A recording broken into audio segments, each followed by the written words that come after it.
اللہ کے رسول حضرت محمد مصطفیٰ صلی اللہ علیہ وآلہ وسلم بار بار امام حسین کو بلند کر کے دنیا کو یہ بتاتے تھے کہ یہ حسین مجھ سے ہے اور میں اس حسین سے۔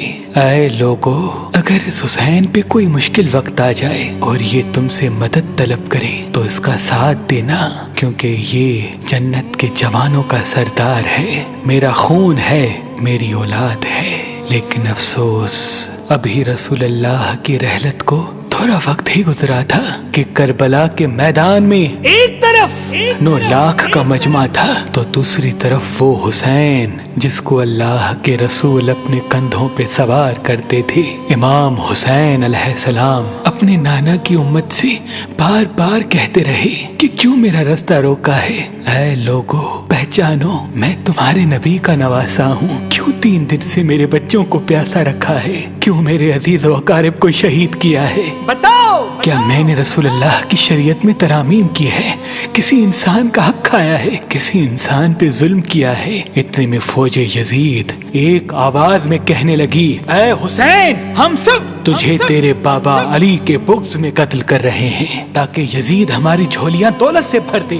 امام حسین نے فرمایا، اے لوگو، آج جس اسلام کا علم تمہارے ہاتھوں میں بلند ہے، یہ علم میرے بابا علی نے بلند کیا، مت بھولنا۔ خیبر و خندق میں اگر علی نہ ہوتے تو اسلام کی فتح ناممکن تھی۔ وہ علی جس نے پوری زندگی اسلام کی تبلیغ کی، حق کو بلند کیا، رسول اللہ کی حفاظت کی، آج اس علی کو یہ اجر دے رہے ہو۔ اے لوگو، بتاؤ، اللہ کے رسول نے بار بار میرے بابا علی کا ہاتھ بلند کر کے فرمایا تھا کہ جہاں حق ہوگا وہاں علی ہوگا، جہاں علی ہوگا وہاں حق ہوگا، اور آج اس علی اور اولاد رسول کو یہ اجر دے رہے ہو۔ اتنے میں یزید کی فوج کے سپہ سالاروں نے دیکھا کہ کہیں فوج میں بغاوت نہ ہو جائے۔ اے شمر، کیا دیکھ رہے ہو؟ حملہ کرو۔ بس لاکھوں کی فوج نے جب رسول اللہ کے نواسے پہ حملہ کیا، امام حسین علیہ السلام نے اللہ کا نام لیا اور ذوالفقار کو نیام سے نکالا۔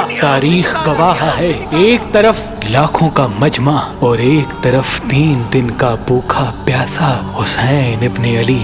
زمین پہ اس طرح کی جنگ پہلے کبھی نہیں دیکھی تھی کہ ایک تنہا انسان لاکھوں کے مجمع کو اس طرح سے فنار کر رہا ہے کہ فوج اشکیا واپس پلٹ کے بھاگنے لگی۔ امام حسین فوج یزید سے مخاطب ہو کے فرماتے ہیں، آؤ، 3 دن کے بھوکے کی جنگ دیکھو، 3 دن کے پیاسے کی جنگ دیکھو، رسول کے اس نواسے کی جنگ دیکھو، اس کی جنگ دیکھو جس کا جوان بھائی مارا گیا، جس کے جوان بیٹے کو نظروں کے سامنے قتل کیا گیا، جس نے اپنے ہی ہاتھوں سے اپنے بچے کی قبر بنائی۔ امام حسین شیر کی طرح فوج یزید سے لڑ رہے ہیں۔ اتنے میں آواز غائب آتی ہے، حسین، تیرا اللہ تجھ سے راضی ہوا۔ بس اس صدا کا سننا تھا، امام حسین علیہ السلام نے اپنی ذوالفقار کو تھام لیا۔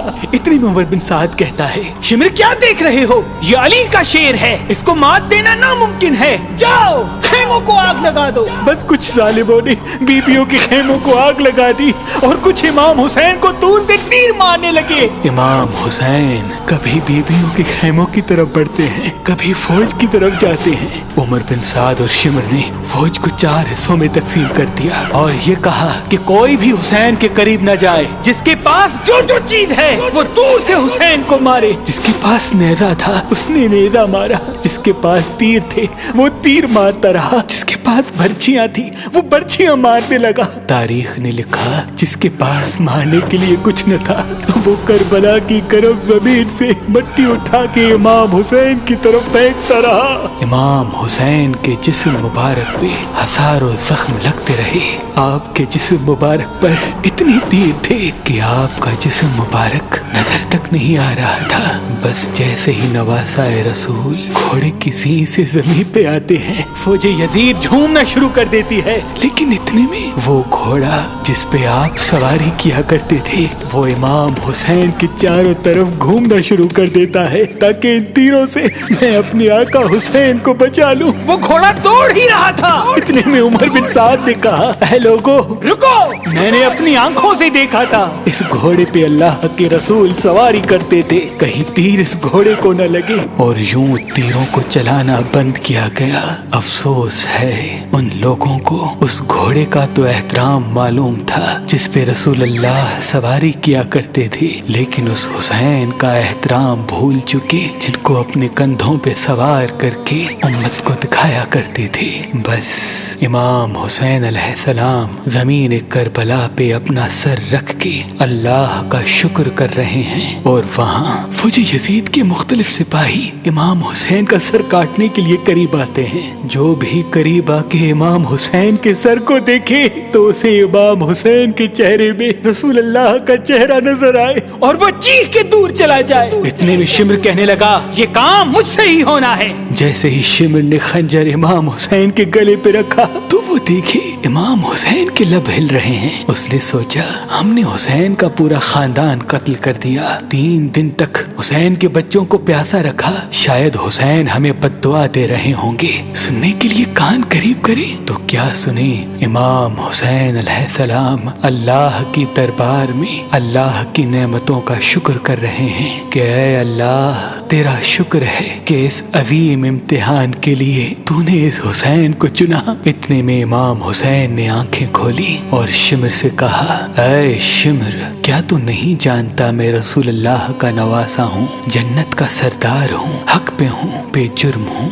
شمر نے کہا ہاں مجھے معلوم ہے، پھر آپ نے فرمایا تو کیوں قتل کر رہے ہو؟ شمر نے کہا تاکہ یزید میری جھولی دنیاوی دولت سے بھر دے۔ بس یہ کہتے کہتے شمر امام حسین کا گلا کاٹتا رہا اور فوج یزید مسلسل جھومتی رہی۔ امام حسین کے سر قلم ہونے کے بعد سادات کو لوٹا گیا۔ امام حسین کے سر مبارک کو نوکے سنا پہ بلند کر دیا، بی بی سکینہ کو تماچے مارنے لگے، رسول اللہ کی نواسیوں کے سروں سے چادر کو لوٹ لیا اور امام حسین کے جسم مبارک کی توہین کرنے لگے۔ تاریخ نے لکھا امام حسین کے جسم پر جو جو چیزیں تھیں ان کو لوٹنے لگے۔ اتنے میں ایک شخص امام حسین کے جسم کے قریب آیا۔ امام حسین کے ہاتھ میں ایک انگوٹھی پہنی تھی، اتارنے کی کوشش کی نہ اتری، وہ انگلی کاٹ کے انگوٹھی لے گیا۔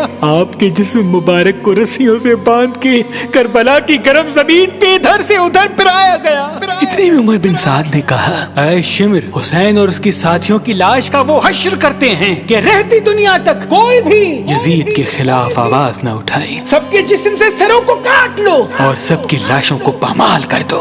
زمین کربلا گواہ ہے، کہیں سے کوئی قبیلہ اٹھ کے آتا ہے اور کہتا ہے کہ ہم حر کی لاش کو پامال ہونے نہیں دیں گے، کہیں بی بی ام لیلا کا قبیلہ آ کے کہتا ہے کہ ہم علی اکبر کا لاشا پامال ہونے نہیں دیں گے، کہیں بی بی رباب کے قبائل کے لوگ کہتے ہیں ہم علی اصغر کا لاش پامال ہونے نہیں دیں گے۔ ایک ایک شہید کی لاش پامال ہونے والی جگہ سے ہٹائی گئی۔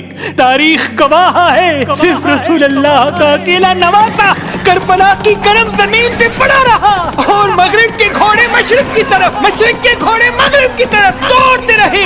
امام حسین کا جسم پامال ہوتا رہا۔ امام جعفر صادق علیہ السلام فرماتے ہیں میرا سلام ہو میرے اس غریب دادا پر جس کی لاش کو اس طرح سے پامال کیا گیا کہ ان کی دائیں پسلیاں بائیں پسلیوں کی طرف چلی گئی اور بائیں پسلیاں دائیں پسلیوں کی طرف چلی گئی، جن کا سینہ اور پشت ایک ساتھ ہو گیا۔ سلام ہو میرے اس بے وطن دادا حسین پر جن کے جسم مبارک کے ٹکڑوں کو زمین کربلا پہ بکھیرا گیا۔ سلام ہو، سلام ہو، سلام ہو۔